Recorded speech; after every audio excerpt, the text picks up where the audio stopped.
Hi, my name is Elizabeth Kaiser, and this is my first YouTube post. My article is titled, Airport Needs a Better Solution Than Poison for Bird Problem. This is a local issue in the State College area, and the article was found in the Daily Collegian on January 20, 2010. The article states that the local birds are a problem at the airport because they get sucked up into the engines. So the United States Department of Agriculture decided that poisoning the birds would get rid of the problem. If Yama and John Locke were here today to read about this issue, what probably appears to be a relatively small local issue, I think they would have very strong opposing viewpoints on the matter from one another. In Hindu tradition, a person is reincarnated into a new living being until they can become one with God. They can be reincarnated into plants, animals, or humans, which means that all living beings have a soul and are somebody, whether they are a flower, a bug, or a human. They are all equal and are all the same. They all have the same type of soul on the inside, no matter what their packaging is on the outside.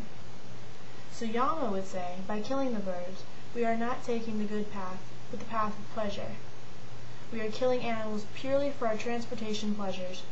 A person does not have time to fly in a plane, but we prefer it because it is faster. Should we kill birds just to have the advantage point of something that pleasures us? Yama would say we're too focused on material things, such as cutting a few hours off of a trip for killing hundreds of animals, and because of this, we are not meeting our spiritual goal of taking the path of good.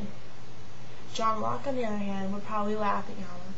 He would say that since birds do not have a conscience, they do not have souls, and are not equal to humans in that way. Only someone who has a conscience is considered a person, and should have rights and freedom. What Locke would say about our afterlife, I am not sure, but I would have to guess that killing birds to get somewhere in a timely fashion would not ruin our chances of meeting our spiritual goals. It's only a few birds after all, I'm sure he would say. What does it matter? Quite frankly, I'm going to have to side with Yama on this one. I personally believe that animals have souls, and killing them is just to get them out of the way seems rather selfish of us. I would imagine Locke would be rolling his eyes at this last statement, but that's fine by me.